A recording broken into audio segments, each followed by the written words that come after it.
إن الحمد لله نحمده ونستعينه ونستغفره ونعوذ بالله من شرور أنفسنا ومن سيئات أعمالنا. من يهده الله فلا مضل له ومن يضلله فلا هادي له. أشهد أن لا إله إلا الله وأشهد أن محمدًا عبده ورسوله صلى الله عليه وعلى آله وأصحابه وسلم تسليما كثيرا. يا أيها الذين آمنوا اتقوا الله حق تقاته ولا تموتن إلا وأنتم مسلمون. يا أيها الناس اتقوا ربكم الذي خلقكم من نفس واحدة وخلق منها زوجها وبث منهما رجالا كثيرا ونساء واتقوا الله الذي تساءلون به والأرحام إن الله كان عليكم رقيبا. يا أيها الذين آمنوا اتقوا الله وقولوا قولا سديدا يصلح لكم أعمالكم ويغفر لكم ذنوبكم ومن يطع الله ورسوله فقد فاز فوزا عظيما. أما بعد فإن أحسن الحديث كتاب الله وخير الهدى هدى رسول الله صلى الله عليه وسلم وشر الأمور محدثاتها فإن كل محدثة بدعة وكل بدعة ضلالة وكل ضلالة في النار. أيها الناس عباد الله، واعلموا أن من جوامع دعاء النبي صلى الله عليه وسلم ما رواه أهل السنن عن أم المؤمنين أم سلمة رضي الله تعالى عنها قالت: كان النبي صلى الله عليه وسلم إذا صلى الصبح يقول: اللهم إني أسألك علما نافعا ورزقا طيبا وعملا متقبلا. Ndugu zanguni katika imani, baada ya kumhimidi Allah tabaraka wa taala na kumswalia na kumsalimu mtume Muhammadin sallallahu alaihi wasallam, awali ya yote naihusia nafsi yangu kumcha Allah subhanahu wa ta'ala. Pili, nazihusia nafsi zenu katika wasia huu, kwani hakika tutapata salama mbele ya Allah subhanahu wa ta'ala ikiwa kama tutakutana naye hali ya kuwa tumeishi katika wasia huu. Ndugu zanguni katika imani, tambueni ya kwamba miongoni mwa jumla ya dua za mtume sallallahu alayhi wasallam, dua ambazo ni fupi lakini zimekusanya maana iliyokuwa kubwa, ni dua ambayo wameipokea ahlus sunani. Ashabu sunani wamepokea hadithi kutoka kwa Ummu Salama ummul mu'minin radhiyallahu ta'ala anha, mmoja katika wake za mtume sallallahu alaihi wasallam. Ameihadithia hadithi akielezea utaratibu wa mtume sallallahu alaihi wasallam baada ya kuwa ameimaliza sala ya alfajiri katika maisha yake. Mtume sallallahu alaihi wasallam, miongoni mwa dua ambazo kila baada ya swala alfajiri alikuwa akiziomba ni pale alipokuwa akisema mtume sallallahu alaihi wasallam: Allahumma inni as'aluka ilman nafi'a, Allah, ninakuomba ilmu iliyokuwa na manfaa, wa rizqan tayyiba, na ninakuomba riziki iliyokuwa nzuri, wa amalan mutaqabbala, na ninakuomba unikubalie niwe ni mwenye kufanya matendo ambayo unayakubali Allah subhanahu wa ta'ala. Ayuha nasu ibadallah, ndugu zanguni waja wa Allah, taammalu hadha ad-du'a, itizameni dua hii ya mtume sallallahu alayhi wasallam, alladhi jamaa usul as-saada, dua ambayo imekusanya usul saadati al-abd fi ad-dunya wal akhirah, ile misingi ya utukufu wa mwanadamu duniani mpaka kesho akhira. Dua hii ambayo mtume sallallahu alaihi wasallam alikuwa kila baada ya sala alfajiri anamuomba Allah tabaraka wa taala. Haya mambo matatu ni mambo ambayo yamekusanya utukufu wa mwanadamu duniani mpaka kesho akhira. Faqad ishtamala ala thalathatin umurin azimatin, kwa hakika dua hii imekusanya mambo matatu ambayo mambo hayo ni mambo matukufu. Al-ilmu an-nafi', jambo la kwanza mtume aliomba ilmu yenye manufaa. Jambo la pili mtume sallallahu alaihi wasallam aliomba ar-rizqu at-tayyib, riziki ambayo ni nzuri. Na jambo la tatu mtume sallallahu alaihi wasallam akaomba al-amalu al-mutaqabbal, matendo ambayo ni yenye kukubaliwa. Amma qawluhu alayhi salatu wassalam, ama kauli yake mtume sallallahu alaihi wasallam alipomuomba Allah subhanahu wa ta'ala kwa kusema Allahumma inni as'aluka ilman nafi'a fa innahu lam yas'al mutlaq al-ilmi, hakika mtume sallallahu alaihi wasallam hakuwa ni mwenye kuomba ilmu tu, bali akawa ni mwenye kuifunga ile ilmu.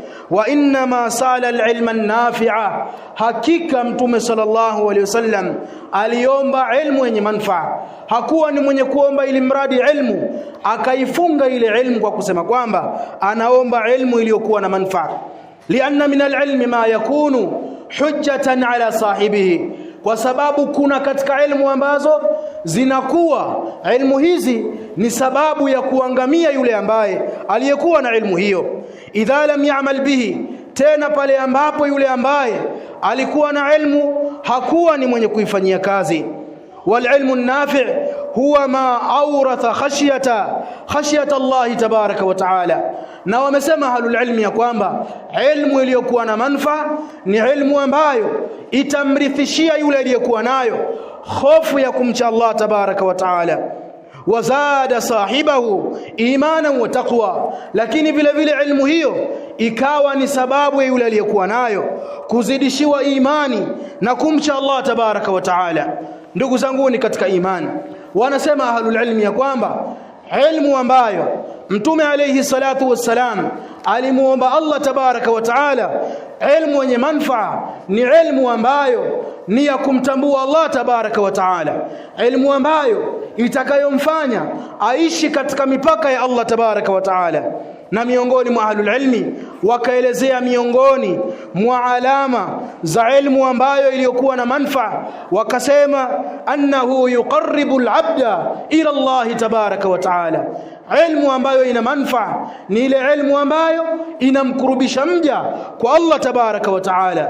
Kisha wakasema ya kwamba annahu yad'u sahibahu ila sunnati wa ijnabil bid'i, lakini vile vile ilmu ambayo ni ya manufaa ni ile ilmu ambayo itamlingania yule aliyekuwa nayo kumpeleka katika ustekeleza sunna za mtume sallallahu alaihi wasallam, lakini vile vile kumwepusha na kufanya mambo ambayo yatakuwa yamekhalifu sheria ya mtume sallallahu alaihi wasallam, bimaana akawa ni mwenye kutekeleza sunna na kujiepusha na mambo ya uzushi. Hii ni ilmu ambayo ina manufaa. Lakini pia wakaendelea kusema ya kwamba miongoni mwa alama za ilmu yenye manufaa annahu yahmilu sahibahu ila at-tawadhu' wal 'amal. Ilmu yenye manufaa inambeba yule aliyekuwa nayo na kumfanya awe ni mwenye kujishusha, lakini vile vile inamfanya awe ni mwenye kuifanyia kazi elimu hiyo. Ndugu zangu ni katika imani, mtume alayhi salatu wassalam jambo la kwanza alilokuwa akimuomba Allah tabaraka wa taala kila baada ya swala ya alfajiri alikuwa akimuomba ilmu yenye manufaa, ilmu ambayo itakayomfanya amtambue Allah tabaraka wa taala. Ndugu zangu ni katika imani, bila shaka sisi tuna haja zaidi katika ilmu hii ya kumtambua Allah tabaraka wa taala, kwa sababu ilmu ambayo ni ya kisheria ni ilmu ambayo itatufanya sisi tumwabudie Allah tabaraka wa taala kwa vile ambavyo Allah anavyotaka, lakini vile vile hatutakuwa ni wenye kukosea katika ibada zetu, kwani hakika ilmu iliyokuwa na manufaa ndiyo mwangaza wa sisi kuzifanya ibada zetu. Hauwezi ukaifanya ibada yako sawa sawa hali ya kuwa wewe hauna ilmu na ibada yako. Ndugu zangu ni katika imani, katika hili ambalo alikuwa akiomba mtume sallallahu alaihi wasallam linatuongoza na kutuhimiza tuwe ni wenye kukimbilia kuisoma dini yetu, kwani hakika hatuwezi kuishi katika miamala yetu, katika biashara zetu, katika ndoa zetu, katika kila aina yale ambayo yanatukabili sisi katika mambo ya wajibati, mpaka tuwe tuna ilmu. Ndugu zangu ni katika imani. Lakini vile vile katika jambo la pili ambalo Mtume sallallahu alaihi wasallam alimuomba Allah tabaraka wa taala katika yale mambo matatu, akasema wa rizqan tayyiba, na nakuomba Allah unipatie riziki ambayo iliyokuwa nzuri. Warizqul tayyib yashmalu almal alhalal, na riziki iliyokuwa nzuri inaenea upande wa mali zilizokuwa za halali ambazo almubaraku fi, lakini mali ambazo zina baraka ndani yake. Wat'amul halal, lakini vile vile riziki iliyokuwa nzuri inaenea katika kule mja kula chakula kilichokuwa kizuri, chakula ambacho ni halali. Wa kullu ma abahahu Allahu liibadihi, na riziki iliyokuwa ya halali inaenea katika kila kile ambacho Allah amewahalalishia waja wake. Wa qad amara Allahu ta'ala ibadahu, kwa hakika Allah subhanahu wa ta'ala amewaamrisha waja wake biakli tayyib, kwa kula vile ambavyo ni vizuri, kama alivyosema Allah tabaraka wa taala, ya ayyuha ar-rusulu kulu min at-tayyibati wa'malu salihan inni bima ta'maluna khabir.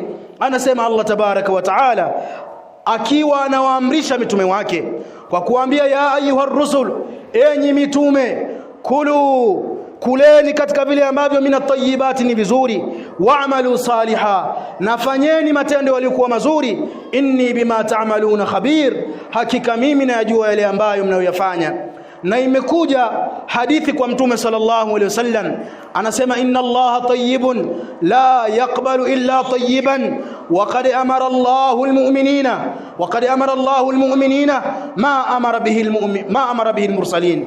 Anasema Mtume sallallahu alaihi wasallam ya kwamba hakika Allah tabaraka wa taala ni mzuri, hakubali isipokuwa vile ambavyo ni vizuri. Na kwa hakika Allah subhanahu wa ta'ala amewaamrisha waumini yale ambayo aliwaamrisha manabii. Ndio akaisoma Mtume sallallahu alaihi wasallam kauli hii ya Allah, ya ayyuha ar-rusulu kulu min at-tayyibati wa'malu salihan, akasema enyi mitume, kuleni vilivyokuwa vizuri na mfanye matendo yaliyokuwa ni mazuri. Ndugu zanguni katika imani, Allah tabaraka wa taala amewaamrisha mitume wake wale katika vile ambavyo ni vizuri, lakini maamrisho haya ndiyo yale ambayo Allah tabaraka wa taala amewaamrisha waumini. Ibadallah, ndugu zanguni waja wa Allah, inna barakatar rizqi, hakika baraka katika riziki, laysat bikathratihi, sio wingi wa mali au wingi wa riziki ndiyo riziki iliyokuwa na baraka, inma bitaharatihi, hakika riziki iliyokuwa nzuri ni ile riziki ambayo ilikuwa safi. Faqad yaftahu Allahu ta'ala ala 'abdin biratibin yasirin fayaishu fi sa'adatin wa tumaninatin. Kwa hakika jinsi hali ya mambo ilivyo, Allah tabaraka wa ta'ala anaweza akamjalia mja wake akawa na kipato ambacho ni kidogo, lakini akawa ni mwenye utulivu wa nafsi yake na utukufu wa nafsi yake. Wa yuhramu akhar albarakatu ma kathrati malihi, na kuna vile vile katika watu ambao Allah tabaraka wa taala amewajalia kuwa na mali nyingi, lakini mali hizo zikawa hazina baraka. Ndugu zanguni katika imani, katika mambo ambayo tunapaswa kuyachunga na kuyahifadhi ni kujitahidi kula riziki ambazo ni za halali, kujiepusha na riziki ambazo zina uharamu ndani yake. Kwani hakika miongoni mwa sababu ambazo imekuja katika hadithi ambayo tulionukuu, miongoni mwa sababu ambazo ni sababu ya kutokujibiwa dua mja anapomuomba Allah ni kwa kule kushughulika na mambo ya haramu. Kula riziki za haramu ni katika sababu za mtu kutokubaliwa dua zake. Ndugu zanguni katika imani, Mtume sallallahu alaihi wasallam akamuomba Allah tabaraka wa taala ajalie awe ni mwenye kuipata riziki iliyokuwa ya halali. Ndugu zanguni katika imani, tunapaswa kulizingatia hili. Ikiwa ni mtume wa Allah tabaraka wa taala, naye pia anamuomba Allah tabaraka wa taala ampatie riziki iliyokuwa ni halali, hakika sisi tuna haja mno katika kumuiga mtume sallallahu alaihi wasallam katika jambo hili. Aqulu ma tasma'un wa astaghfirullah li wa lakum innahu huwal ghafurur rahim.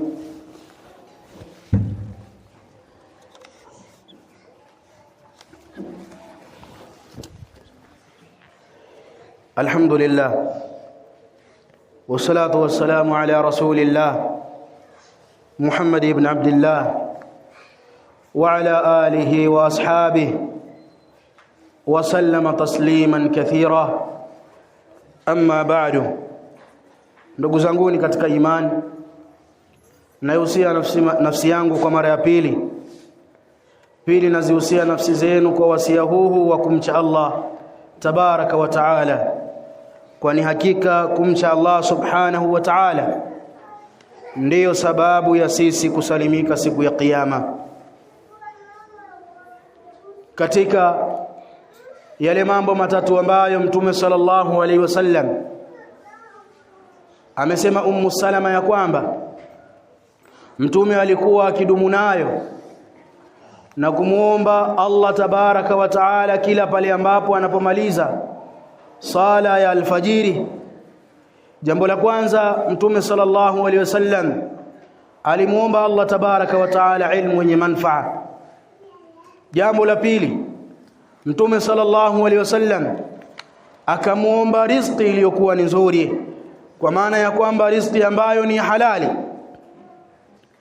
Kisha jambo la tatu, Mtume sallallahu alaihi wasallam akamuomba Allah tabaraka wa taala matendo yenye kukubaliwa, pale aliposema wa amalan mutaqabbala, na nakuomba ya Allah unijalie matendo yale ambayo ni yenye kukubaliwa. Ayuha nnasu ibadallah, falaysa almaqsudu kathrati al'amali fahasib, makusudio sio mtu kukithirisha matendo yaliyokuwa mengi ikawa imetosha. Hayo sio makusudio. Wa inma qabuluha inda Allah subhana, kwa hakika makusudio ni kukubaliwa hayo matendo unayoyafanya. Unafanya matendo mengi, unafanya ibada nyingi, unafanya khairati mbalimbali. Je, zinakubaliwa na Allah tabaraka wa taala? Hili ndilo ambalo mtu inatakiwa iwe himma yake. Fa inna Allah subhanahu wa ta'ala, hakika Allah subhanahu wa ta'ala yaqulu inma yataqabbalu Allah min almuttaqin, hakika Allah subhanahu wa ta'ala amesema ya kwamba kwa hakika si vinginevyo Allah subhanahu wa ta'ala anawakubalia matendo wale ambao wanaomcha Allah tabaraka wa ta'ala. Ndugu zanguni katika imani, Allah tabaraka wa ta'ala anayakubali matendo ya wale wanaomcha yeye subhana. Walikabuli al-amali shartani, na kwa hakika wanawavioni wameelezea ya kwamba yeyote yule ambaye atakayekuwa anataka kukubaliwa matendo yake ni lazima alazimiane na masharti mawili. Wakasema katika sharti la kwanza, al-ikhlasu lillahi tabaraka wa ta'ala, lazima unapofanya matendo yako ukiwa unatarajia matendo yako yakubaliwe na Allah tabaraka wa taala, hakikisha umetimiza sharti la kwanza ambalo unafanya matendo yako kwa ajili ya Allah tabaraka wa taala. Yale matendo unayoyafanya hakikisha yote katika kuyafanya umemkusudia Allah peke yake na sio viumbe vingine. Usijalie ushirikina katika matendo yako, usijalie kujionesha au kutaka usifiwe katika matendo yako. Fanya matendo yako kwa ajili ya Allah tabaraka wa taala. Hili ni sharti la kwanza, uyafanye kwa ajili ya Allah. Lakini vile vile wakasema katika sharti la pili la kukubaliwa matendo, mutabaatu nabii sallallahu alaihi wasallam, jitahidi katika kuyafanya matendo yako, hakikisha unafanya kama vile ambavyo Mtume sallallahu alaihi wasallam amefundisha. Hili ni sharti la pili. Ikiwa kama matendo yako yatakuwa yamekosea moja ya masharti haya, basi tambua matendo yako ni bure mbele ya Allah tabaraka wa taala. Ukifanya matendo hali ya kuwa umekosea katika mafundisho ya Mtume sallallahu alaihi wasallam, matendo yako hayakubaliwi hata kama yatakuwa makubwa kiasi gani. Ukifanya matendo ukawa umekosea ikhlas ndani yake, matendo yako hayakubaliwi kwa sababu umeyafanya kinyume na makusudio ya Allah tabaraka wa taala. Ayuha nnasu ibadallah, fakam min amalin adhimin fi a'yuni nnasi la wazna lahu inda Allah tabaraka wa taala lifaqd al-ikhlasi au al-mutaba'ati ar-rasuli sallallahu alayhi wasallam. Ndugu zangu ni katika imani, ni matendo mangapi mengi makubwa yanaonekana watu wameyafanya, lakini matendo hayo mbele ya Allah tabaraka wa taala yatakuwa sio chochote. Kwa sababu gani? Kwa sababu matendo hayo yamekosea ikhlasi ya Allah tabaraka wa taala, au yamekosea mafundisho ya Mtume sallallahu alaihi wasallam.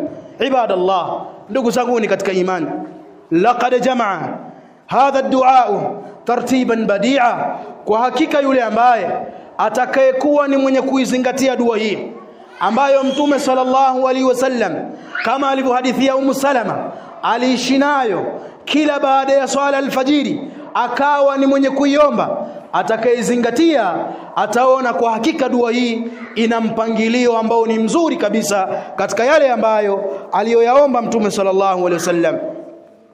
Falilmu nafi', ilmu yenye manufaa ambayo Mtume sallallahu alaihi wasallam aliomba mwanzo, yaqudul abda, ni yenye kumuongoza mja ila al-amali salih, katika matendo yaliyokuwa mema. Ilmu yenye manufaa, elimu ya kisheria, ndiyo ambayo inayomuongoza mja katika kuyafanya matendo yaliyokuwa mema. Bila shaka ukiwa ni mjinga hauwezi ukatambua kwamba matendo hayo ni matendo ambayo ni mema, huwezi kuyafanya. Bali elimu ambayo utakayokuwa nayo, elimu ya kisheria, ndiyo itakuelekeza ya kwamba haya matendo ni katika matendo yaliyokuwa mema, inatakiwa uyafanye. Kwa hiyo elimu yenye manufaa inamuongoza mja katika kufanya matendo mema. Ndio maana Mtume akaomba elimu yenye manufaa, kisha akaomba matendo yenye kukubaliwa. Lakini vile vile al-amalu salih, matendo yaliyokuwa mema, yahtaju ila rizqin tayyibin yu'inu alayhi. Matendo yaliyokuwa mema hauwezi ukayatekeleza wewe isipokuwa mpaka uwe ni mwenye kupata riziki, uwe ni mwenye kupata kula ili utekeleze matendo yaliyokuwa mema. Bila shaka hauwezi kumwabudia Allah tabaraka wa taala ukiwa una njaa. Kwa hiyo ukiwa na elimu iliyokuwa na manufaa, elimu ya kisheria, itakuongoza katika matendo yaliyokuwa ni mazuri, itakuongoza katika kuitafuta riziki ambayo ni ya sawa sawa. Ndugu zangu katika imani, huu ni mwenendo wa Mtume sallallahu alaihi wasallam, na kama ilivyokuwa ya kwamba Mtume kwetu sisi ndiyo kiigizo, ikiwa yeye alikuwa katika maisha yake akilazimiana kila baada ya swala alfajiri kumuomba Allah tabaraka wa taala mambo haya matatu, mambo ambayo hayamalizi hata dakika 5 kuyaomba, au dakika 3, au hata dakika 1. Kwa hiyo sisi ikiwa Mtume sallallahu alaihi wasallam kwetu ni kiigizo, tunapaswa kuishi katika mwenendo wake, tunapaswa kufuata utaratibu wake, kwani hakika salama kwetu sisi ipo katika kumwiga Mtume sallallahu alaihi wasallam. Lakini yale aliyoyaomba Mtume sallallahu alaihi wasallam sisi tuna haja nayo zaidi kuliko yeye Mtume sallallahu alaihi wasallam. Sote tuna haja na ilmu yenye manufaa, sote tuna haja na matendo yenye kubaliwa mbele ya Allah tabaraka wa taala, lakini sote tuna haja ya kutafuta riziki iliyokuwa ya halali. Kwa hiyo tunapaswa kumuomba Allah tabaraka wa taala atuwafikishe katika haya ambayo Mtume sallallahu alaihi wasallam alikuwa akimuomba Allah, bali tunapaswa na sisi kuishi katika haya ambayo Mtume alikuwa akimuomba Allah tabaraka wa taala. Rabbana atina fid dunya hasana wa fil akhirati hasana wa qina adhaban nar. Allahumma rabbana arina haqqa haqqan warzuqna ittiba'ah wa arina batila batila warzuqna ijtinabah. اللهم ربنا أصلح لنا ديننا الذي هو عصمة أمرنا، وأصلح لنا دنيانا التي فيها معاشنا، وأصلح لنا آخرتنا التي فيها معادنا، واجعل الحياة زيادة لنا في كل خير، واجعل الموت راحة لنا من كل شر. وصلى الله وسلم على نبينا محمد وعلى آله وأصحابه وسلم تسليما كثيرا، والحمد لله والله أعلم.